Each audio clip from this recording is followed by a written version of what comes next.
अस्सलाम वालेकुम, मैं हूँ हुरैन फातिमा और आप देख रहे हैं हिमायती न्यूज़ HD चैनल। नजर डालते हैं आज की अहम खबरों पर। DIG Rai Babar Saeed regional police officer Bahawalpur का दौरा बहावलनगर RPO बहावलपुर राय बाबर सईद ने कहा कि अवाम को बरवक्त और फौरी इंसाफ की फराहमी वक्त की अहम जरूरत है। उन्होंने शहरियों को हिदायत की कि वो अपने जायज शिकायत खुली कचहरी में पेश होकर करें ताकि उनके मसाइल हल किए जा सकें।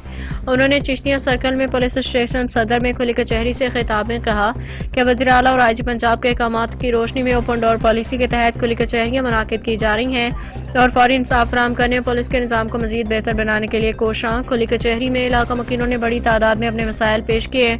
RPO ने अवामी शिकायत को बगौर सुना मुनासिब कार्रवाई का कहा। इस मौका पर DPO Kamran Asghar, SP investigation Mohammad, SDPO circle हाजा भी मौजूद थे। बादिसा RPO DPO ऑफिस में जिला भर के SDPOs और SHOs के साथ क्राइम मीटिंग। RPO ने कम्युनिटी एंगेजमेंट के तहत वकला मेंबरान, अमन कमेटी मेंबरान, मिसाक कमेटी के साथ मुलाकात भी की।